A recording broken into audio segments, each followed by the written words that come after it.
wonderful time when Judge Richard Gergel and attorney Robert Rosen are in discussion, and it's going to be the same way today. When we realized that today was Super Bowl, we thought, oh gosh, are we going to be able to draw anybody? But then I got this very important phone call from CBS saying that they heard that we do such good programming that they want us to be the pre-show. And if we could just drop our time to 5 o'clock and be the pre-show, that would really enhance the viewership of the Super Bowl. They had seen our last program and know this one's going to be even better. So that is why we're starting at 5 today instead of 5:30. We are working with the network, with CBS. And for anybody who believes this, I've got some water to sell you in Arizona. That's a joke, but we thought it was funny and we want to make sure everybody knows we really received no telephone call. Let me tell you about our program today. The program will be monitored by Richard and Robert. With special guests, Dr. David Blight, author of the Pulitzer Prize in History, Frederick Douglass, Prophet of Freedom, by Dr. Hyman Rubin III, author of South Carolina Scalawags, and Billy Keyserling will be bringing up the rear, concluding the program, and he has a book out, Sharing Common Ground, Promises Unfilled but Not Forgotten.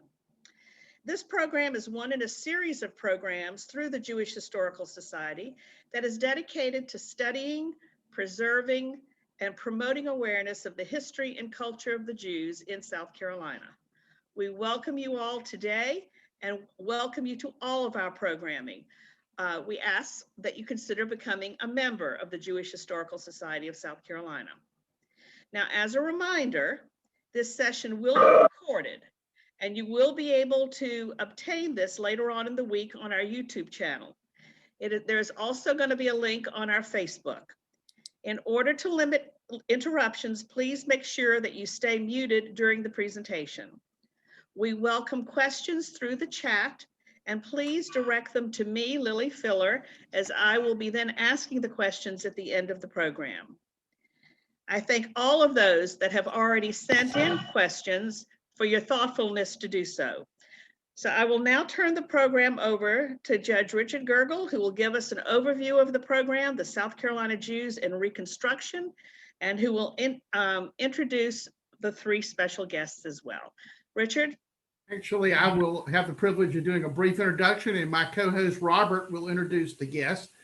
Well, our subject today is on South Carolina Jews and Reconstruction. I think all of us would agree who know something about this era. This is like the most poorly understood era in American history. It is wrapped in all types of myths and earlier history, which, as frankly, as a cover for Jim Crow, justified the violent overthrow of the Republican governments and the subsequent disenfranchisement of Black citizens in the South. This was sort of the justification for it. And in the last 30 years, there has been a lot of reconsideration and revisiting of this history.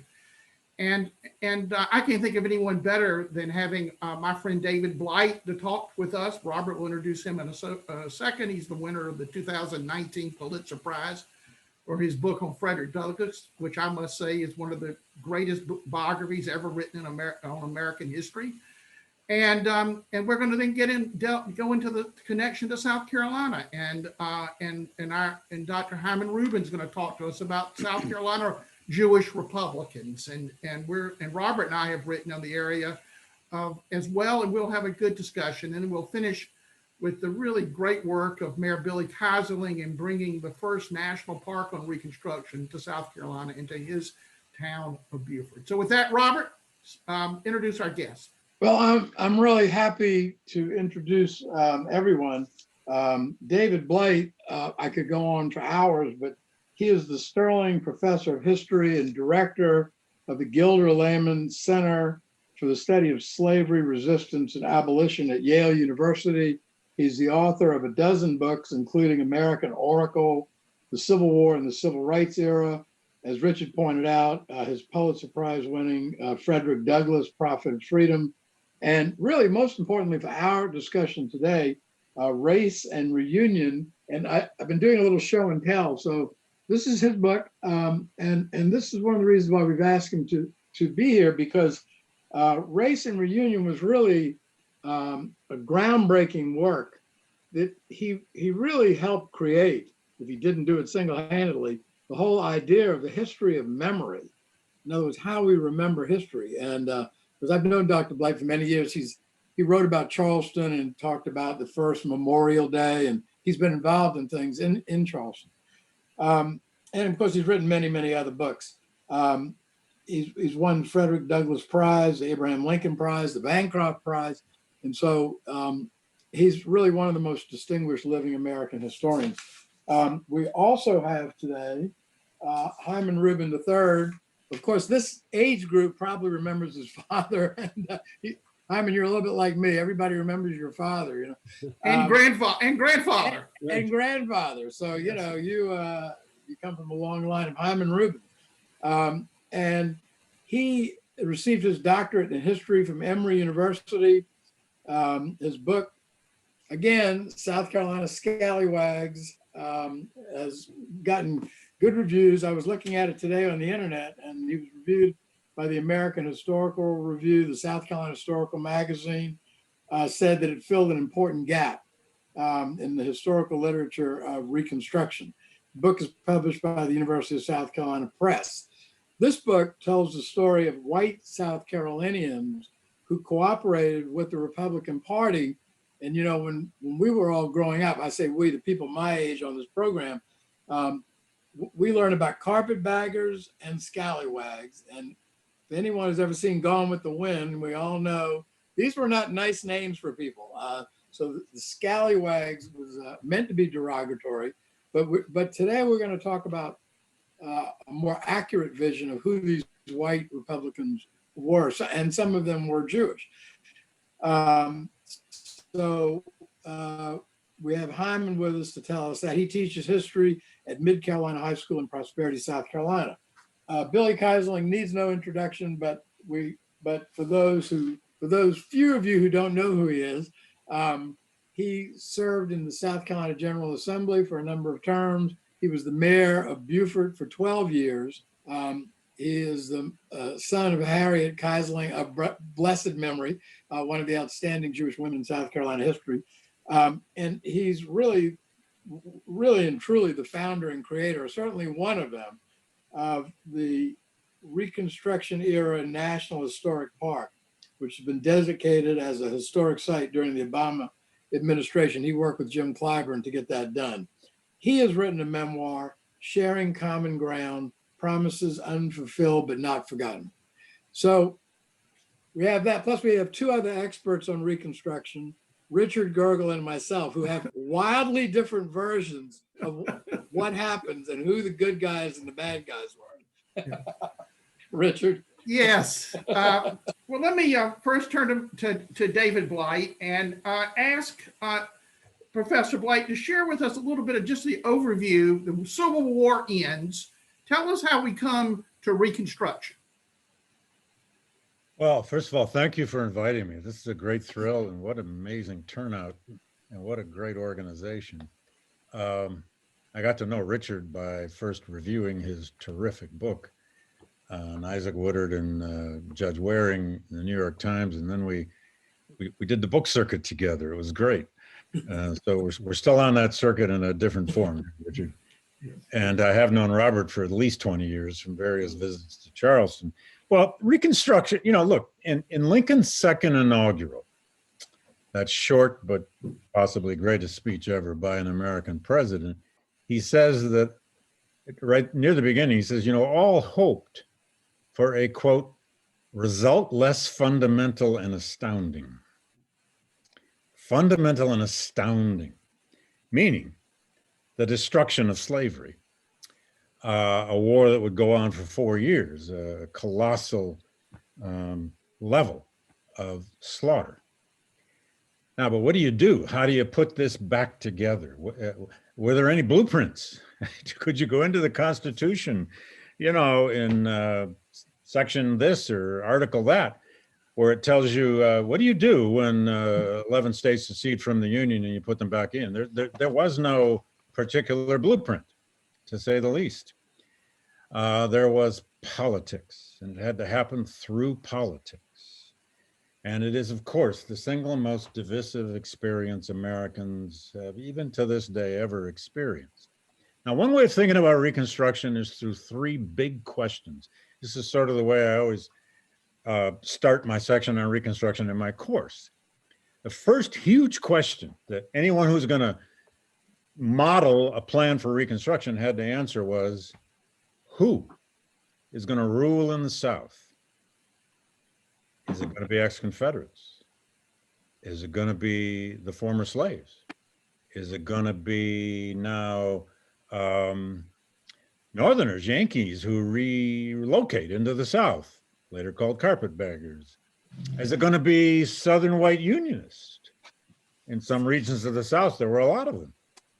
So who will rule in the South? Already, you can see this is a big problem. The second big question would be, who's going to rule in Washington? When you try to put the United States back together and actually assess this revolution that has occurred because of such a vast civil war, who's going to rule in Washington? Will it be the president or will it be Congress? And of course, Lincoln was assassinated. His replacement is Andrew Johnson. And that was a problem because Andrew Johnson had fundamentally different conceptions of the Constitution itself, of the meaning of emancipation, of slavery and emancipation.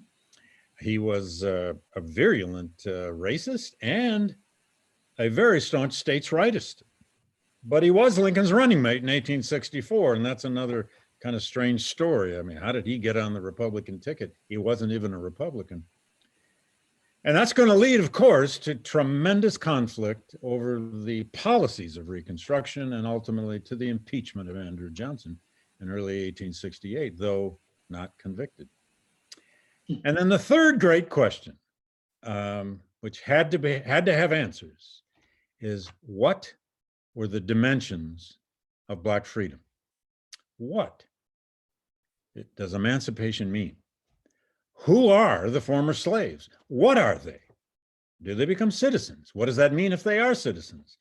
Do they have civil rights? Some civil rights. Which civil rights? Do they get the right to vote? And vote on what scale? And all part of that, of course, is how can all of this be enforced? So if you just think about Reconstruction and those three monster questions, you can see what a turbulent, difficult, conflicted, and ultimately violent period Reconstruction was. Another way, put very simply, to think about Reconstruction is that it was at least a decade long, actually a little more than a decade long, constant referendum on the meaning of the war. Every time Americans faced the policies of Reconstruction, whether that was Black suffrage, or whether that was creating new kinds of state governments with more democratically elected officials, whether that meant creating public schools, whether that meant some degree of possible land redistribution, et cetera, et cetera, et cetera. You were always trying to answer, what did the war mean? What are the extent of the transformations of this war, of this revolution? And like all revolutions in history, and that really is what emancipation was. It caused a revolution in our Constitution. As Richard knows better than any of us, it rewrote the US Constitution in the 13th, 14th, and 15th Amendments. It causes a social revolution on the ground in the South about labor and everything related to the economy. And it brings about a political revolution, a tremendous political revolution. Over 1,500 Black Americans and Black men in the South will serve in elected office during Reconstruction, and a large number in South Carolina. But all revolutions have counter-revolutions. It's one of the, there are very few cycles in history that you can just hang your hat on. But every major revolution, whether it's the French Revolution or the Russian Revolution or whatever, and however we want to define a revolution, but every revolution will have a counter-revolution. And of course, the second part of Reconstruction, the story of the 1870s, often called the period of redemption, meaning white Southerners' view of redeeming their states from the Republican Party. South Carolina wasn't redeemed until 1876, of course, but that period is also the period of the defeat of Reconstruction, the counter-revolution against it. Reconstruction is a classic story of a tremendous and rapid rise of an experiment, really, in racial democracy, and then an equally precipitous fall of that very system.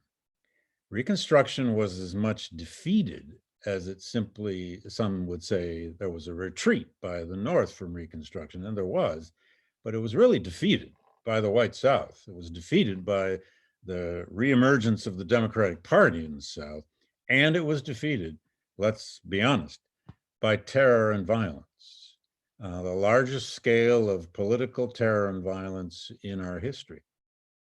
And South Carolina was a primary site of so much of the Klan violence, especially of 1868 to 1871. So I don't know, Richard, that's a very that's good, kind of good, overview. Well, you know, of a course, turbulent period, but it's a way of thinking about it.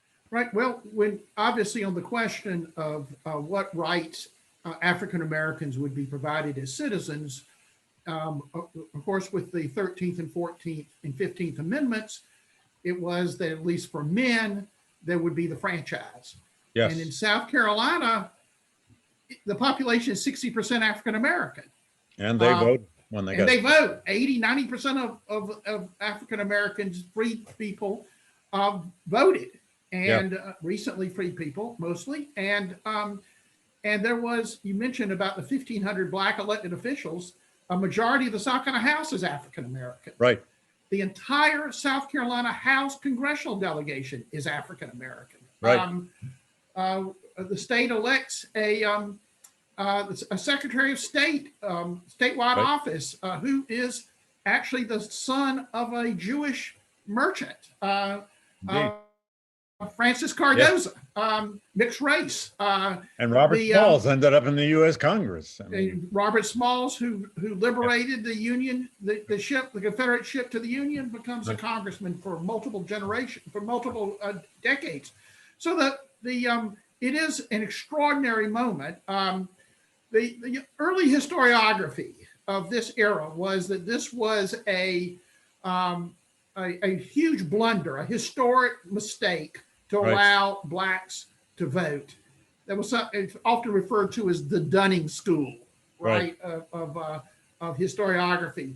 What led to the sort of you're talking about the counter-revolution, the sort of writing of history of a reconsideration of that era?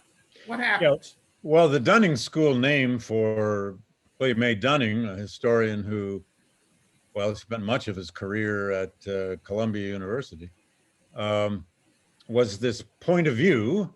And it was actually, they did serious research, and he trained a couple of dozen historians and went and did these state-by-state studies. It was the vision of Reconstruction as a terrible mistake.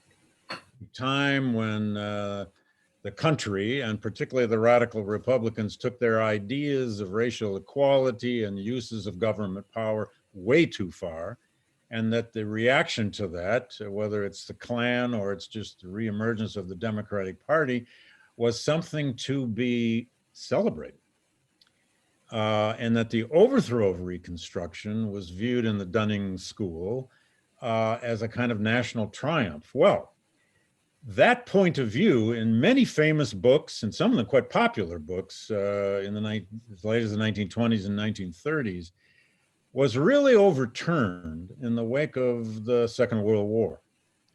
It was and there were many causes to this. First of all, there's a whole new generation of historians by the 50s and into the 60s. But it also comes as a backdrop, this is very important, of the United States going to war against Nazism, against the most virulent form of racism the modern world, at least in its consequences, had really ever seen. and this experience of the Second World War and the reemergence of Black Americans into the military, into political leadership, and then with, of course, the outbreak of the Civil Rights Movement in the 1950s. That has earlier antecedents, of course, as well, but it was really after 54 and into the late 50s that the Civil Rights Movement explodes. Well, there's a whole young new generation of historians now asking very different questions. People like Kenneth Stamp, people like Arthur Schlesinger, people like Richard Hofstadter, people like Leon Litwack, some of whom I'm old enough to have known. I knew Leon very well. Actually, Leon's still alive.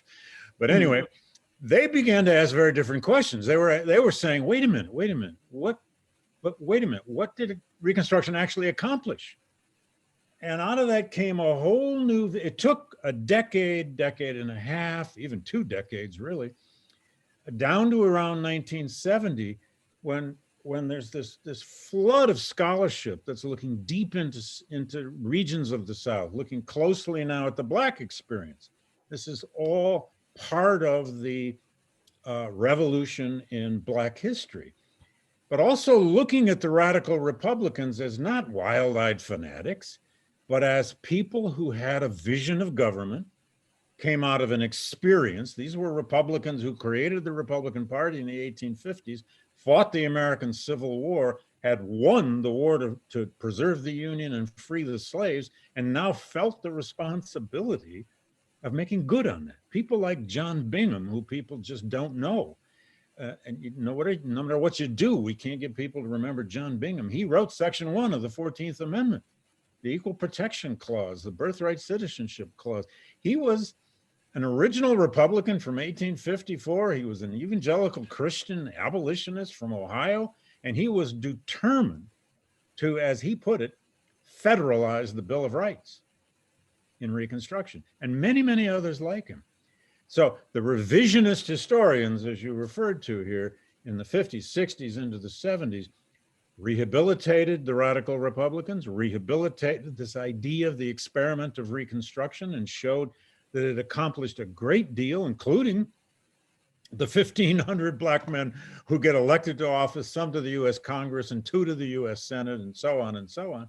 And the public establishment of a public school system in the South. Exactly. And I must say, too, since here we are in South Carolina, more than any other Southern state, became the laboratory in this revival of a new vision of Reconstruction. There's so many books on South Carolina, as many of you know, but it was books on South Carolina that really launched, and then other states too, but especially South Carolina, because South Carolina had the largest Black population in percentages. The South Carolina Republican regime in many ways went the furthest in its experiments with a land policy and voting rights and public schools and orphanages and so on and so on and so on. And it became, just like South Carolina has always been a laboratory for the study of slavery, especially the early Cotton Kingdom and rice. And then it became a laboratory, obviously, for the study of secession.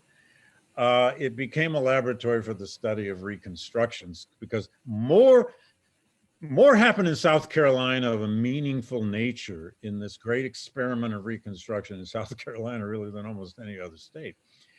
So by the 70s, we began to have this whole new vision of Reconstruction as not an entirely tragic and terrible and negative period of American history, but a time of great political experimentation, great efforts in creating something like equality before law in American government and American law and in American society. Then came, last point, like always happens, the revisionists, some said went a little bit too far. And by the 1970s, especially after the Civil Rights Movement, it kind of run its course. Along came another group of historians, and they started studying more closely the redemption period, the retreat from Reconstruction, the defeat of Reconstruction. And then by the end of the 1970s into the 1980s and so on, Reconstruction's reputation sort of, teetered again. But then we got a big new synthesis of Reconstruction by my dear friend Eric Foner in 1987, the book called Reconstruction, America's Unfinished Revolution. No one had, well, there'd been a lot of shorter syntheses of Reconstruction, but Eric did a big one. It's a very thick one. And that book had a great deal to do with spawning even more scholarship in the late 80s into the 90s, and it's still going on. And I guess the last thing that should be said, Richard, as you know, and as I know Hyman knows, and so does Robert, the history of Reconstruction now is so robust. That is the scholarship, the history historians write, and some of it pretty popular, is so robust. We have completely demolished that old Dunning School vision of Reconstruction. But at times you just have to pinch yourself and realize it doesn't matter. Some of these deep myths about Reconstruction just live on. This idea that, you know, all this black civil and political rights, maybe it went too far, too fast. If only they had compromised a little more along the way and not attempted too much too fast, maybe the late 19th and early 20th century wouldn't have been so violent. There might not have been lynchings, this and that and this and that. There are myths about Reconstruction that you just can't kill, no matter how many books we write about it. We used to say it's similar to the idea that slavery caused the Civil War. No matter how many times you demonstrate that in book after book after book after book, still people grow up believing the opposite out there. Yeah, they think it's a. Robert, Robert, you want to chat with David about the 1876 deal that brings the end of Reconstruction? Yeah, who was that famous radio talk show person who was it Paul Harvey who said, "And now for the other side of the story." Yeah. The truth of the matter is that in South Carolina, the corruption of the South Carolina government was extreme. In fact, we were talking earlier, that there are two interesting figures in South Carolina, neither of whom are actually Jewish, but both of whom were seen as Jewish, and they had Jewish fathers. And the worst of them, the biggest rascal, the one that David Blight and all of the liberal historians who want to rewrite Reconstruction are just been trying to wish away, the worst, most crooked governor in the history of America was none other than Franklin J. Moses Jr., who was the robber governor of South Carolina. And even the apologists and even the people who've rewritten Reconstruction to try and explain how wonderful it was. And there were wonderful things about it, and I'm not disagreeing with David. But unfortunately, some of the myths are not actually myths. In other words, Franklin Moses actually was a crook. He actually did steal the treasury. He actually was indicted. And he actually did all the things that everybody said he did. Now, other people were tarred with the same brush who were not guilty. Yeah.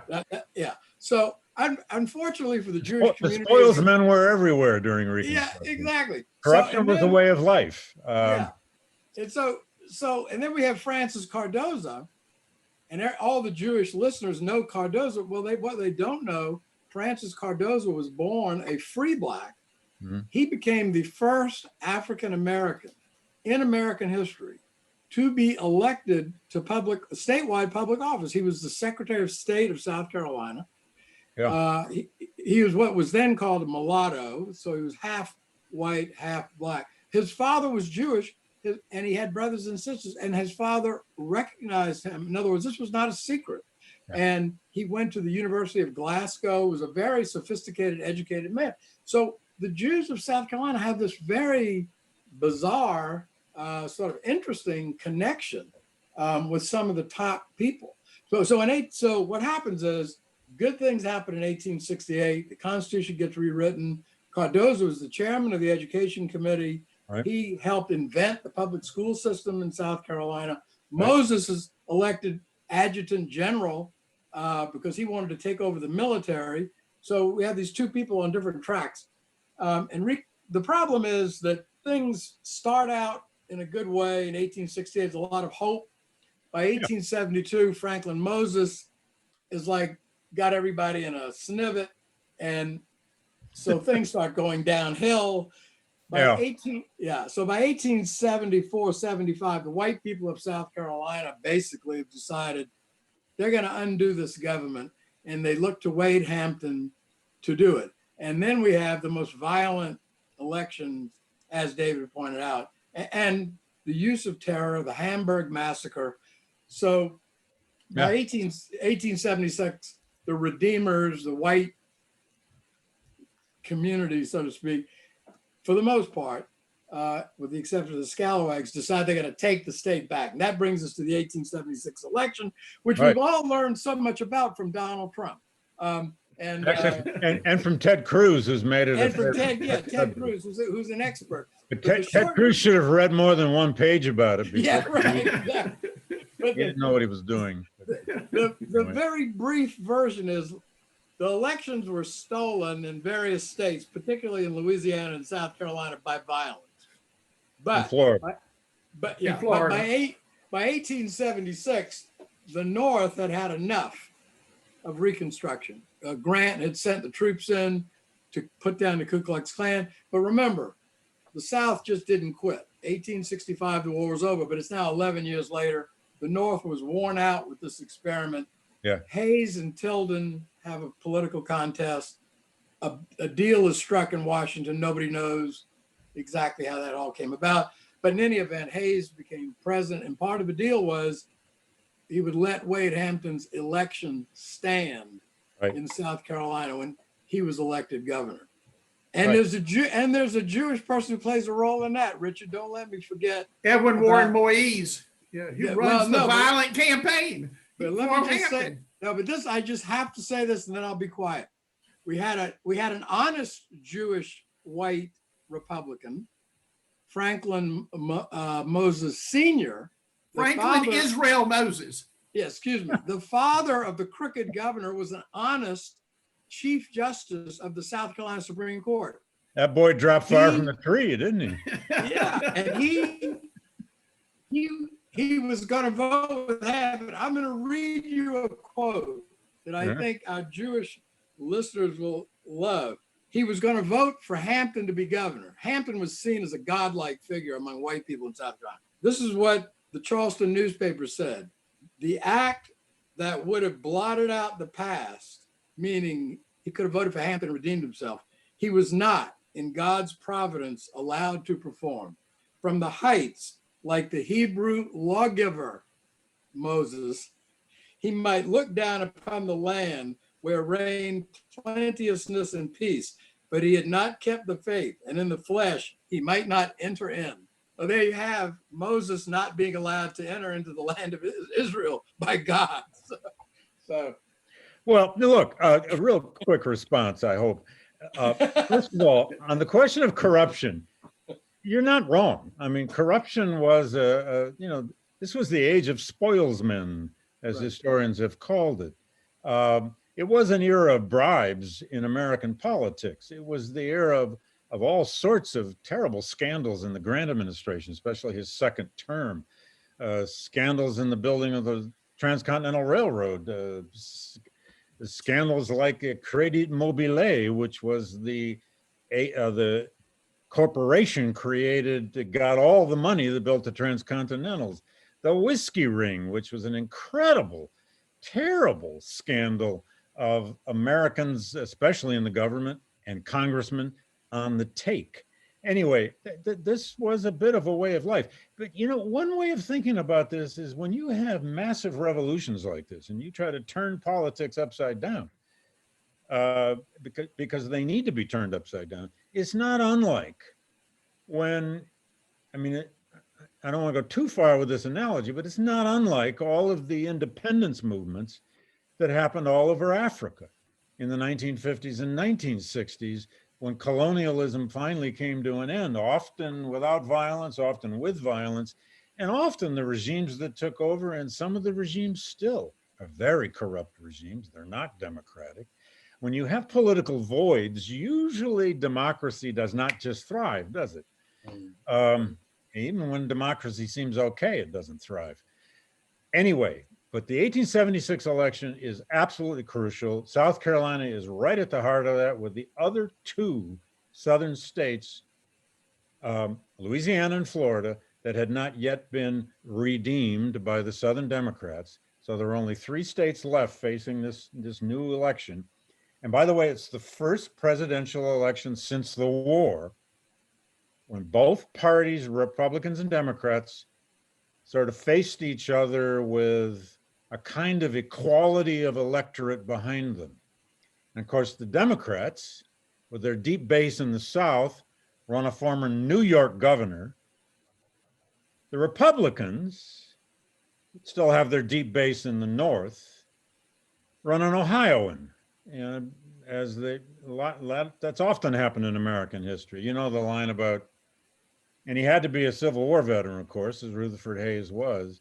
But as one pundit put it, actually, I think it was Henry Adams who said, Rutherford Hayes gets the nomination because he has made himself obnoxious as yet to no one. In other words, he wasn't very well known, and it didn't seem like anybody hated him. He was kind of in between, middle of the road. So actually, he turned out to be a reasonably decent president. However, it is a divided election. It comes down to to disputed elections in those 3 states, which added up to 19 electoral votes, one more than Hayes needed to win in the Electoral College. The elections in those 3 states were violent. The counts in those states can, frankly, never be relied on. There were a lot of blacks intimidated from voting in those states, to say the least. And there was ballot box stuff, massive ballot box stuffing. Ballot box stuffing and all the rest. But to settle that dispute, Congress, because it's thrown into the House, decides to create an electoral commission with 15 members, slight majority of Republicans, of course, to actually assess the counts from those 3 states. And lo and behold, they voted 8-7, 8 Republicans, 7 Democrats in each case, deciding Hayes had won in those states. But what really happened, as Robert, you hinted, is that election was settled in smoke-filled rooms for about 3 days at the Wormley Hotel in Washington, D.C., only 4 days before the inauguration, which was still in March, first week of March of 1877 in those years. Their interregnum was much longer than ours. The smoke-filled room deal was between representatives of Hayes and representatives of Tilden of both parties. And here was the deal. We know a lot about that deal, actually. The deal was, talk about skullduggery in politics. The Democrats agreed to let Hayes have the presidency. Hayes had to promise to put 2 Southern Democrats in his cabinet, and one of them had to be the Postmaster General, because that's where all the patronage was. Those 3 disputed states, South Carolina under Wade Hampton, would be allowed to have home rule, which meant white Southern Democrats and white supremacy. Home rule in the 3 disputed states, and they brought Tom Scott from the Western Pacific Railroad. He was one of the big railroad millionaires, into the meetings, and out of it came a promise by Hayes of a Southern Transcontinental Railroad with a terminus in New Orleans. That promise was never held. Neither was the Postmaster General ever upheld. But it was a classic deal. And the Democrats then said, all right. You give us these things. You get Hayes as president. We get 2 members in the cabinet. We get a transcontinental. Oh, and there were also big promises of subsidies for the dredging of southern harbors, for the repair of riverways in the South, which were still very damaged by the war. So there was a lot of economics to this deal. It's the classic it's why it's called the Compromise of 1877. 4 days later, Hayes was inaugurated as president. And most And Americans Reconstruction ends in South Carolina and eventually, exactly. very quickly, Black participation. Let me turn to Right. Hyman if we could. Hyman, talk to us about this name Scalawag. What's that supposed to mean? Is that a compliment?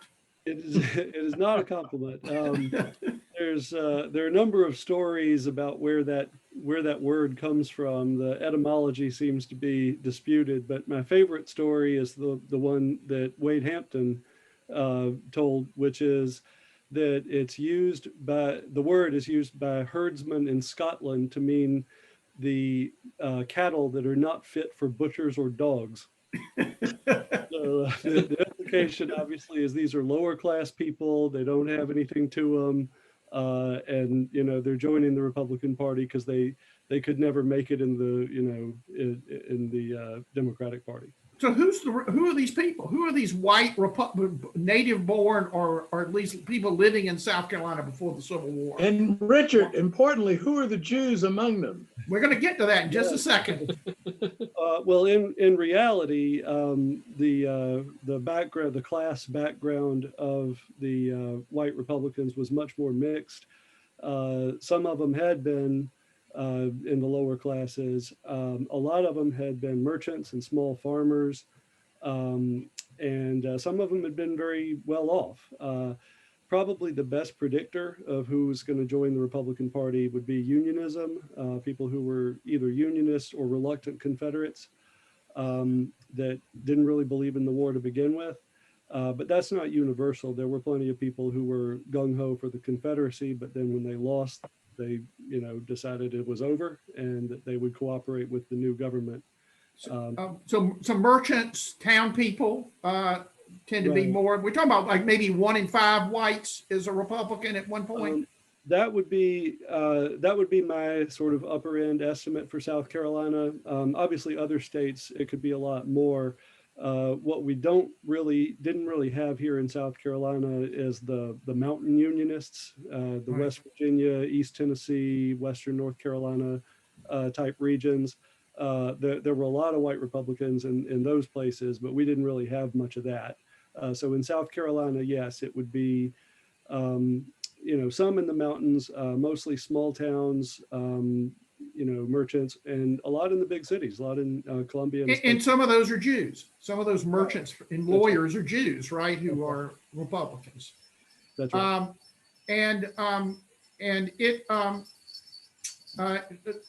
Robert spent a lot of time talking about the Moseses, so let's talk about them for a minute. You point out in your book that they call him Franklin Moses Sr. and Francis Moses Jr., but Franklin Moses Sr. is actually, his name was Franklin Israel Moses, right? Right, and the son is Franklin J. Moses, sometimes rendered as Junior, which I'm not sure.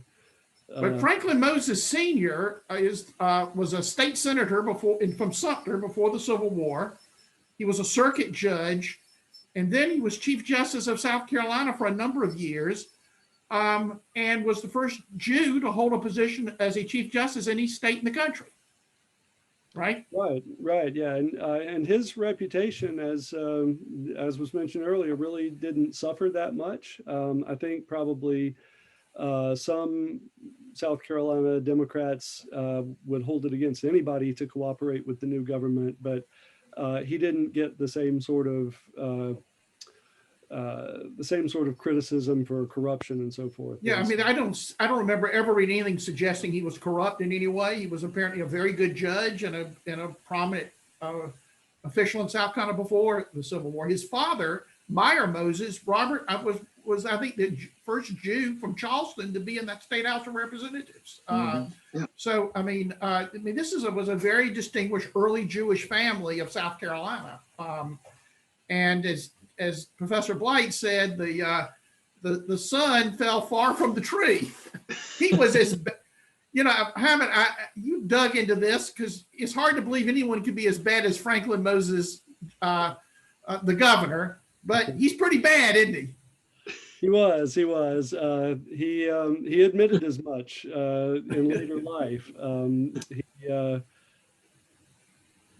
At the end, y'all didn't talk about the the commission to sort of hold the Republicans accountable at the end of Reconstruction. There were a Right. lot of Yeah. people who were sort of brought before this Truth Commission, I guess you could call it, by the Democrats and told to confess their corruption and so forth.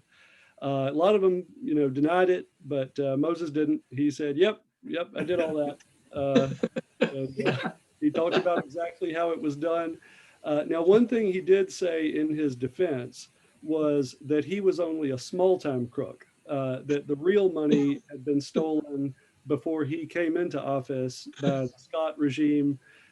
His predecessor as governor was a Union general from Ohio, Robert K. Scott, who became governor, and there were some other northern-born people in his cabinet that Moses said they were the ones that stole the real money. I just got the table scraps.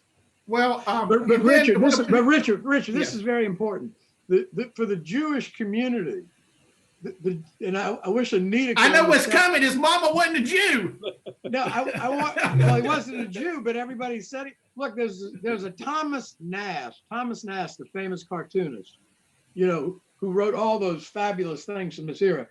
He did a cartoon, and I was asking Richard before the program, should we show it? And we decided it was so disturbing, it's so racist that we just didn't want to show it. But it's got Franklin Moses Jr., who, remember, is not raised as a Jew. His mother's a Protestant, right? But his last name is Moses, so there was no way around it. He was accused of being a Jew, and he's breaking the 10 Commandments on the ground, and a black voter or somebody is saying, well, that's okay, you can just make another one. In other words, Moses, the lawgiver.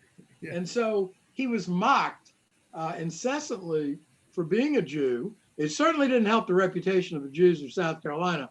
And in Sumter, Richard, you know this better than I do, didn't the Harbys, didn't the Moses family, The didn't they change their Moises threatened to kill him if he was elected a circuit judge after he was governor. Right. Well, one of the No, but talks the about family Moses. changed their names. They changed it. Yes. The Jewish Moseses changed their name to Harvey and Moise because they didn't want to be identified with this scoundrel. Right, but one thing that's often overlooked, and Hyman, you can talk about this, is that the governor who succeeded Moses, the Republican governor, Daniel Chamberlain, was not a corrupt guy, correct? I mean, he was a really well-educated Harvard, Yale Law School, and was a reformer, correct? Right. He was trying to clean things up, and Cardozo, who was mentioned earlier, was an ally of his in trying to do that. The other thing that I think is relevant there was a movement within what I would call the reasonable part of the Democratic Party to cooperate with Republicans who they could stand and create combined bipartisan, we would call it, tickets. Fusion, they called them fusionists, right? Right, fusion or common consent tickets was a term used at the time. So within a county, for example, you get 3 representatives on the council and we get 3, and you get the treasurer and we get the auditor and those sort of things. And so that was part of this fusion program. And Chamberlain, the Republican who was elected in '74, had some Democratic admirers, including famously the editor of the Charleston newspaper, Francis Dawson, right? Right. The famous quote that he writes to Chamberlain is, "We must not appear too good friends, because that'll drive away." What was the great line you told me that Du Bois said about the one things Democrats hate most? Well, right. W.B. Du Bois, who was an early revisionist of Reconstruction, said that the one thing that the Democrats in the South feared more than bad Republican government was good Republican government. So it may not be a coincidence that it was when the Republicans started getting their act together that the Democrats mounted this all-out military campaign.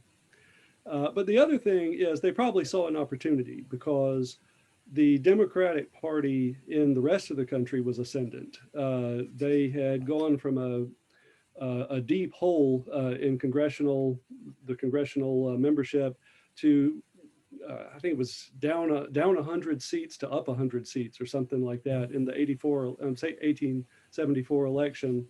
Probably because the party in power always gets blamed for a depression, and the depression of 1873 certainly hurt the Republicans. So, that's another possibility. It could be that the Democrats in South Carolina and other southern states saw, the Republicans, the National Republican Party is losing popularity. This is our chance. And then in 1875, Mississippi overthrows its majority black government by violence, and that becomes the so-called Mississippi Plan in South Carolina. Let's talk about some of these Jews who were Republicans, these so-called scalawags. Yes. There was in our book on the Jews of Columbia, we talked about Abraham Solomon, who was a active member of the Jewish community, was the Republican county auditor in Richland County. Here's an interesting one. People who know something about American Jewish history, one of the most prominent Jews in America in pre-Civil War was Mordecai Emanuel Noah, and his two of his sons come to Columbia, correct? And one of them is Lionel Noah, who is a judge in Richland County, correct? Right. And the other one, Henry Noah, I think stayed after Reconstruction ended, which is unusual. We'll talk about that later, but he was a delegate to the state Republican convention in 1880. Which, so he's still around. I mean, tell me about in Williamsburg County, which you were telling me about some of the Jews in Williamsburg who were active. Right. There were a number of them. Probably the most prominent was Melvin J. Hirsch, who became a state senator. And he was, he had held several other offices in the county. There were several others. Let's see, Lewis Jacobs was one. I think his brother also held office. Maximilian, I think, was his brother. There's a fairly sizable Jewish community there, and several of them became Republicans. Darlington also had sort of punched above its weight in terms of Jewish Republicans. And of course, several others in Richland and Charleston. We talked a little bit about Franklin Cardoza, who is of mixed race and who is the first, if we treat him as we tend to call mixed race people African-American, this man was half Jewish, and his mother was a free woman of color. And they had 6 children together. They couldn't marry, illegal to marry a mixed race marriage. This is pre-Civil War. But Francis Cardoza goes off and is like incredibly well educated, is he not? Right. Went to school in Scotland, I think. Yeah, University of Glasgow. I mean, That's a degree. Comes to South Carolina, is elected, as Robert mentioned, the first African-American in the United States elected to statewide office as Secretary of State. He's a big reformer, right? He was an ally of Daniel Chamberlain's in reforming. He was an enemy of Franklin Moses, opponent of Franklin Moses. And then after Reconstruction, he goes to Washington, and David, he's like the principal of the major high school that educates an entire generation of African Americans, correct? Dunbar High School in D.C. became the black school in Washington, D.C. Late 19th and into the 20th century. And he's like a very important figure. And then wasn't somebody telling us earlier that his Francis Cardoza's granddaughter married his Paul granddaughter, Robeson? his granddaughter married Robeson. Paul Robeson. Paul Robeson. And he's a distant cousin of Benjamin Cardoza, the United States Supreme Court Justice. First Jew on the And there are all kinds of complicated interracial relationships during this era. Some, violent, I'm sure, some abusive. But Francis Cardoza's father and mother appeared to have had a loving relationship. They had 6 children together. He educated his children. He sent his son to Scotland to be educated, which, believe me, was not common.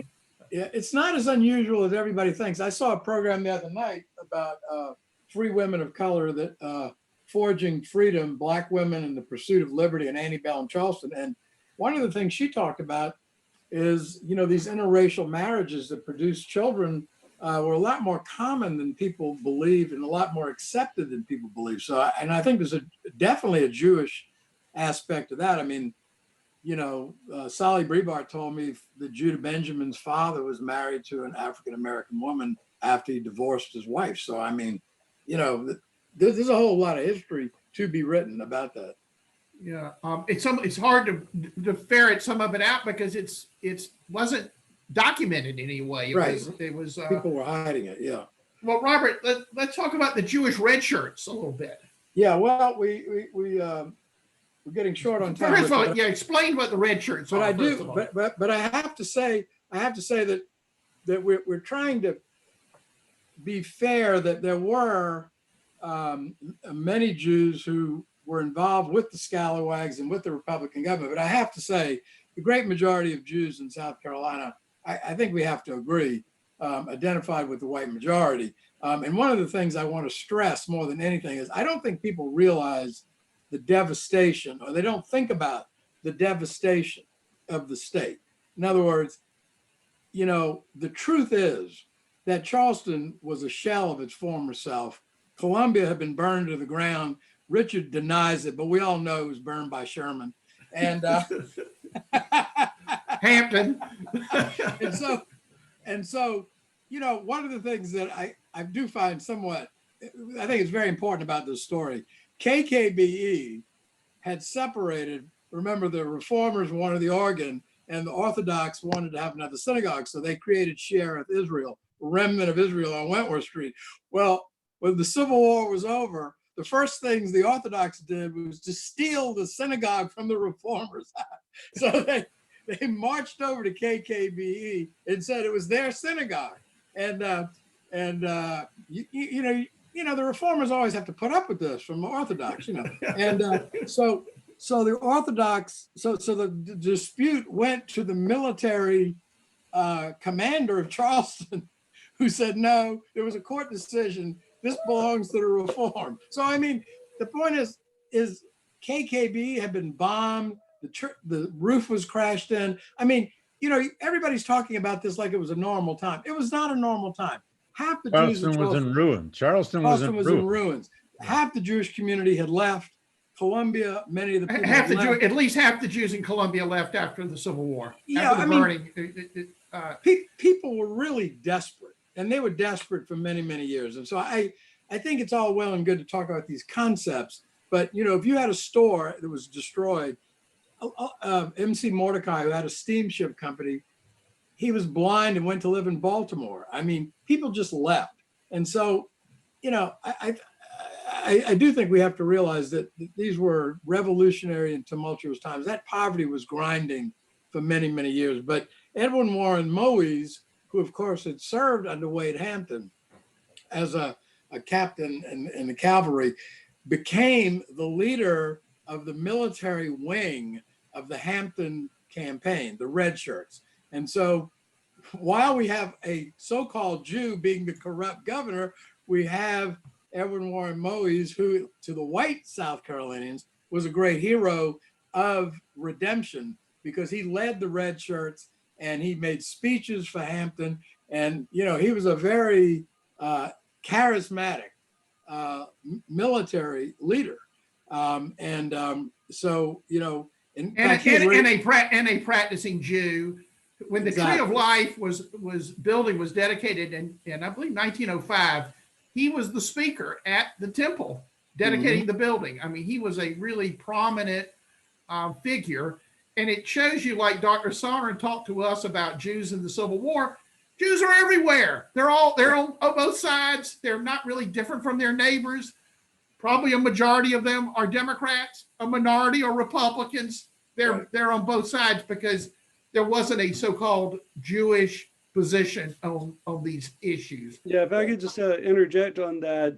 We heard last time about Grant's order expelling the Jews, and that was really played up in the 1868 campaign by the Democrats, who you know, were predicting that, oh, well, no Jews are going to vote for him. I have no idea whether that's true. We don't have good exit polls you know, about how the Jews might have voted in that election, but I would just say that the Jewish people in South Carolina who participated in Republican politics, I call them Republicans in the book if they ran for office as a Republican, or if they attended a convention for Republicans, or, you know, if there's some sort of self-identification in that way. But how they voted in national elections, or even how they voted in the 1876 election, there's just no way to know. Robert, let's talk to Billy about Right. about this fantastic work he did in establishing a national Reconstruction Park in South Carolina.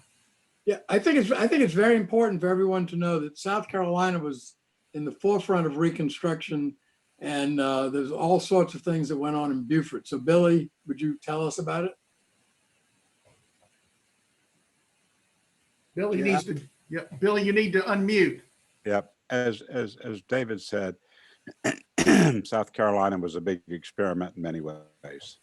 And in Beaufort, the war lasted 4 hours. 77 Union ships took out 2 Confederate forts.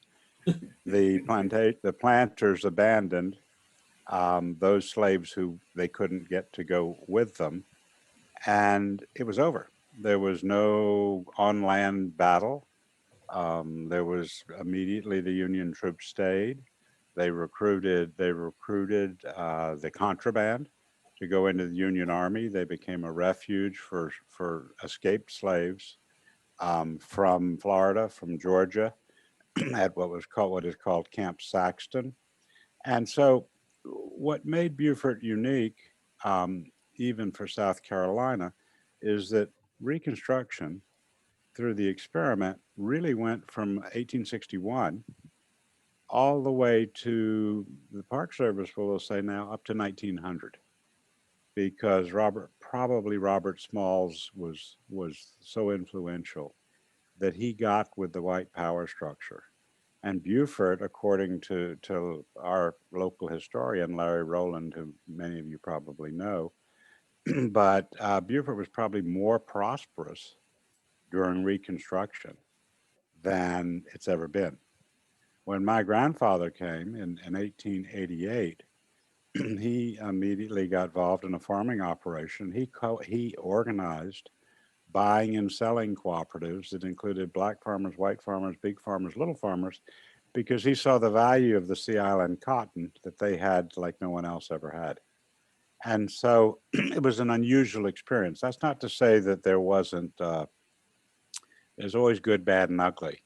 But the reason Beaufort was elected for the park, well, first was 16 years of former Secretary Bruce Babbitt, along with Eric Foner and others joining in, trying to make it happen. Fritz Hollings got a measure through the Senate in 2000, but Joe Wilson got frightened by the sons of the Confederate veterans, pulled his bill, and it went to haywire. And in 2016, Babbitt and Jim Clyburn called me and said, we can't do this through legislation. Mark Sanford and I will put in a bill, but we've got to do this through the grassroots, through Teddy Roosevelt's Antiquities Act of 1906, which means a community can petition the president and say, we want our story told and recognized nationally. And we put together a grassroots campaign that included people like David and Kate Mazur from Northwestern, who was actually here yesterday. These people from all over the country came together because the monument is really an acknowledgement that we know very little about it. And, you know, my takeaway from this meeting is I look at 200 people listening to this and I hear the knowledge that you have, and I know the knowledge, the pile of books that I have that I don't read because I'm dyslexic, but it's nice to have them. And sometimes I get my girlfriend to read them to me and tell me what they're about. She's working on Frederick Douglass now, David. If you, That'll take a couple of months. when I asked Foner if he'd write a little thing for my book, he said yes, but I'm writing a review of David's book, and that's going to take quite a while. So we deferred to your scholarship because I'm an activist. I am not a historian.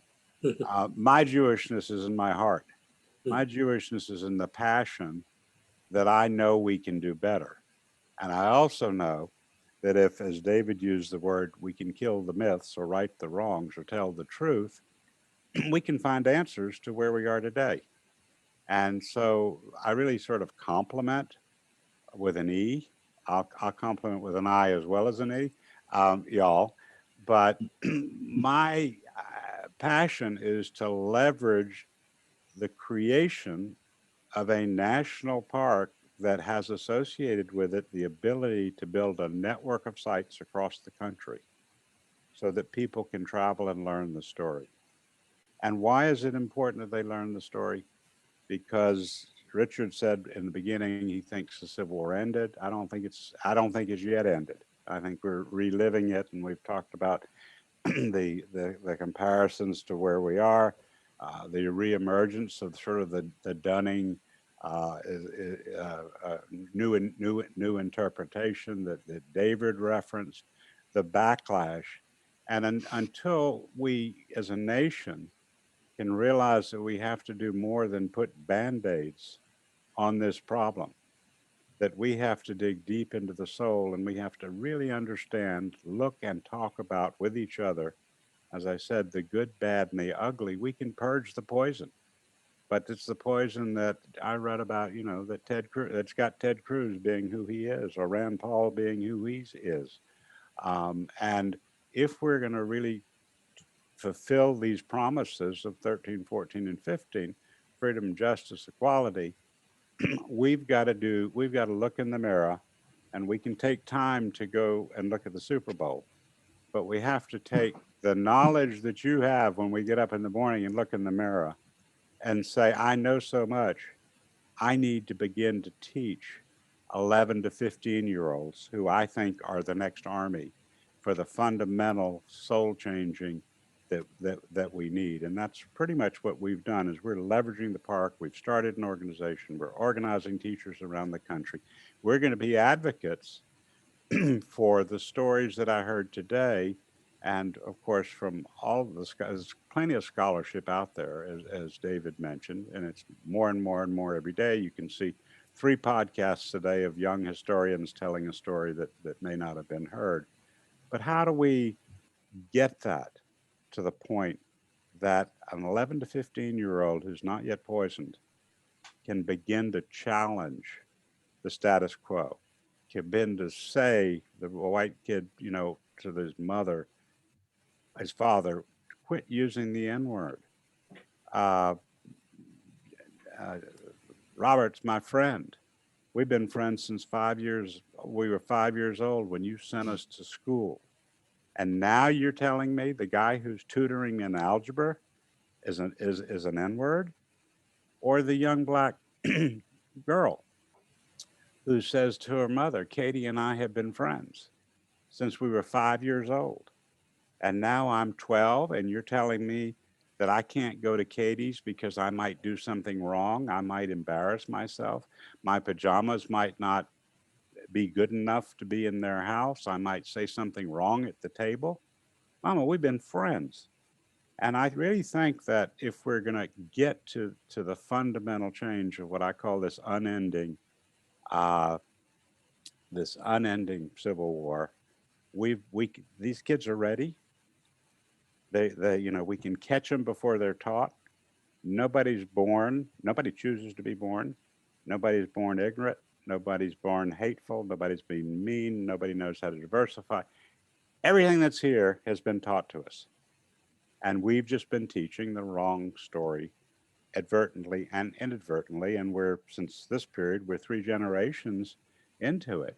And so we can leverage this park to mobilize teachers and have a national movement for putting African-American history into the American history books, into the classrooms. And to those of you who are historians, if you look at what's happening, history is being taught less and less and less. History, period, is being taught less and less and less in the younger ages. So a park is a park. I mean, it's got 4 sites now. It's got the ability to add sites within the boundaries.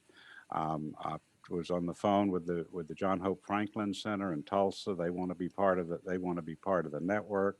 the traditionally African-American Black colleges and universities most of them have already come into the network, and it's going to be a massive network. And what's different, and maybe this is my fault because I've been so aggressive, but I'm not going to last forever, is that the network, unlike the Civil Rights Network, unlike the Underground Network, it actually is part and parcel, though separate legislation, of this park. So it will all happen from here and won't get involved in the bureaucracy. Mayor Billy, I think we ought to say this part, and there were a lot of players in this thing, but it would not have happened. It would not have happened without you and your leadership as the mayor of Beaufort for 12 years, trumpeting this as your principal message. We're running out of time. Why didn't I declare victory, have a legacy, and go into something else? That's right. Go into real estate, Billy. Dr. Lilly, I'm going to turn it back to you. Thank you. Yeah, we've got lots of wonderful questions. First, I'm going to ask if Mayor Keyserling would be so kind as to put a link as to how people can learn about the park. We've had a couple of questions about how do we find out about this work a little bit more. So if you'd be so kind to do that. And one of the overriding questions that has come in, David, when you were talking about the chaos and the backroom dealings that was going on at the beginning of Reconstruction, how would you compare that to what's going on today? And what would Frederick Douglass have to say about that? No comparison. Yeah, we may be worse. I don't know. First of all, I want to say amen to Billy. Amen, Mayor. You were preaching and keep preaching. Well, look, it's a different kind of corruption today. It's a scale that's much larger. The proceeds are much larger. What we do have today, in the reverse of what we faced in Reconstruction, is we now have old institutions that are dysfunctional. Our electoral system is in some ways still dysfunctional, despite what happened in Georgia. The US Senate is a hopelessly undemocratic institution. The Electoral College doesn't make any sense, hasn't made any sense for 2 centuries. The degree, the scale of money in politics, especially after the Citizens United Supreme Court case, is a terrible situation. And one could go on and on. During Reconstruction, they were literally inventing institutions, inventing new institutions. And that, of course, is susceptible to corruption, of course. What would Douglas say today? Look, there's a lot of answers to that, and I've discovered I can't avoid that question.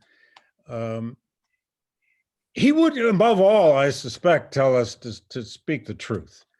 And enough of this questioning, enough of this idea that truth is irrelevant. I mean, I think the greatest single achievement, if we can call it that, of Trump's presidency is to make truth irrelevant. Douglas would urge us to think about truth. He would also urge us to keep a long view of history, and he would urge us back to original creeds. Douglas, above all, was a believer in the natural rights tradition, which is what made for him Section 1 of the 14th Amendment and the voting rights of the 15th Amendment absolutely sacred. Anyone who would mess with the right to vote by trying to suppress it would get Douglas's most eloquent denunciations. So I don't know, but just again, amen to Billy, because if there's one place you can create, above all else, there are many other places, but more than anywhere else, if you want to create a place that can begin to teach us about this experiment of Reconstruction, Beaufort is perfect. That archipelago there around the islands and harbor is where the Port Royal experiment came. It's really a place where Reconstruction began as early as 1863, in the middle of the war, and it's a place to teach it. And since Beaufort and that whole area is such a great tourist site, it means there's a potential here for historical tourism to just explode in that area more than it already is. I have a question that any of our hosts or guests could answer, I believe. There were a couple of questions about reparations. What are your thoughts about reparations, and is this something that we should be addressing? Yes. Let's not all jump at once here. Hyman, why don't we start with you?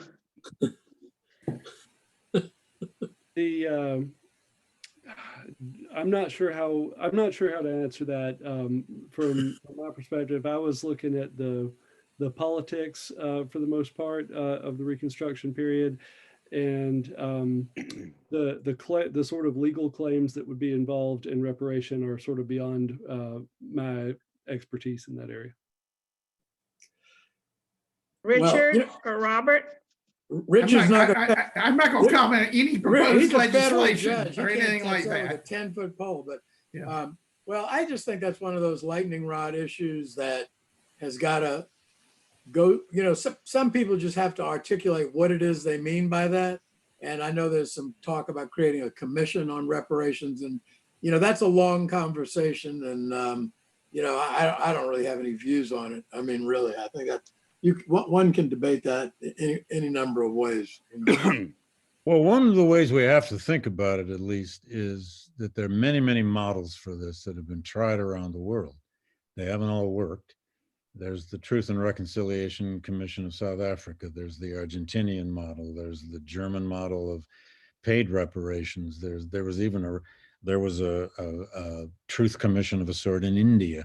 There have been many truth commissions and repair commissions around the world, and that needs to be studied carefully. But I'll just say this too.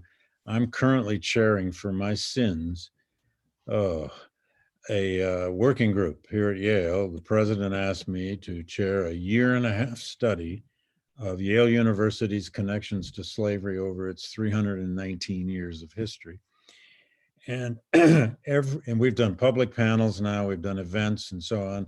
It's mostly a research project, but every time we have a Q&A, if not the first, certainly the second question we get is, what are the reparations going to be? It's on everybody's mind. It does, as you suggest, Robert, it doesn't mean they have a good definition of what that's supposed to mean. Right. And it's a very vexing issue. Is it financial reparation? Is it symbolic reparation in terms of memorialization? Does it take the form of increased education? There are lots of models, but it has a compelling politics to it, which have to be managed as you actually consider legitimate economic models for what repair can be. Well, I would just butt in for a second and say that, you know, reparation is giving those who for years have been dehumanized the dignity of knowing the accomplishments they made. And that is going to come through education. So I'm back to when people ask me about reparations, repair, to me, it's the soul of the country, which has just been hiding the truth and not been willing to face up to it. We've put so many Band-Aids on, and many have helped, but Band-Aids cover the wound. They don't really heal if it's deep down. I know a lot of my more activist friends will say, well, you know, we want money. Well, you know, you'll get that. Something will happen. There'll be programs and programs and programs, and there've been programs and programs. But the fundamental reparations is to begin to tell the truth and to have the honest conversations of where we came from, where we are today, and where we as a nation really want to go and how we want to get there.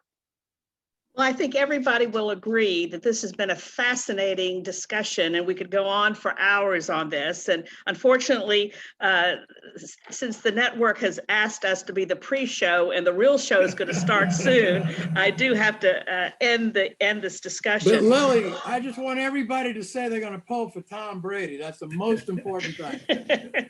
I want to especially thank our executive director, Rachel Barnett, for making sure that the logistics of the program goes well. And I want to thank you all for coming. Our next program will be on March the 7th, and we'll deal with small town Jewish merchants, which is the backbone of the Jewish economics in the South. I want to suggest that you all go to our website or go to jhssc.org and become a member of the Jewish Historical Society of South Carolina. All Zoom links can be found on the Facebook. Thank you, Richard. Thank you, Robert. And thank you, our three wonderful guests for tonight. And I wish everyone safety. Please wear your masks, get your vaccine when you can, and let's play ball. Good night. Hey, thanks, everybody. Take care.